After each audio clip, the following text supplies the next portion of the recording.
with you the current situation. I'm sure you must be following the developments in our region for the last few days since 22nd of April.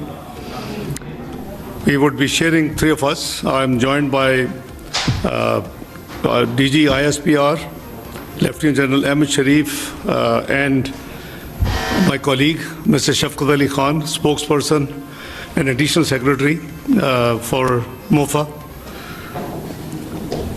We are obviously, as we speak, the entire region is facing a serious threat to its peace and stability owing to the politically motivated and highly provocative environment being created by India in the wake of Pahalgam attack in the Indian illegally occupied Jammu and Kashmir.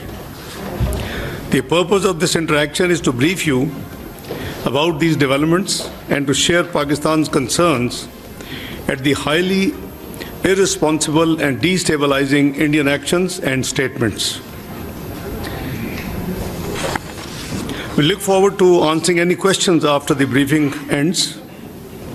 Let me start by reiterating that Pakistan condemns terrorism in all its forms and manifestations. No cause or objective can possibly justify taking lives of innocent people. This is the national policy, and this is the Islamic policy.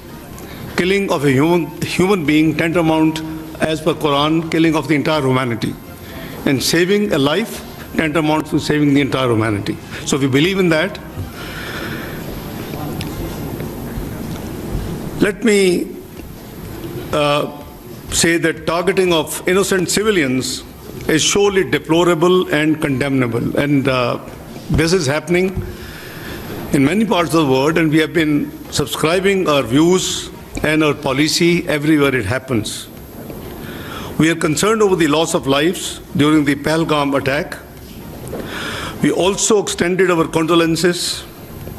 Being a victim of terrorism itself, no one can feel the pain of those impacted by this scourge like Pakistan. Ladies and gentlemen, as the member of the UN Security Council, Pakistan constructively engaged with the other members on the press statement which is issued by the UN Security Council on the Pahalgam incident in the Indian illegally occupied Jammu and Kashmir. The UN Security Council statement contains condemnation in the strongest possible terms of the incident. On the other hand, it is India that glorifies and even celebrates its assassination campaign and sponsoring of terrorism in Pakistan and other countries. No other country has sacrificed as much as Pakistan, nor suffered so much due to terrorism. More than 80,000 lives have been sacrificed. Economic losses of about over $150 billion have been incurred.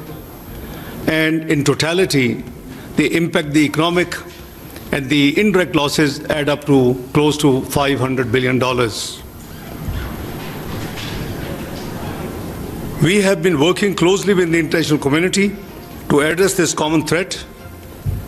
Since 22nd of April, Foreign Office has been actively involved and in interacting with the international community.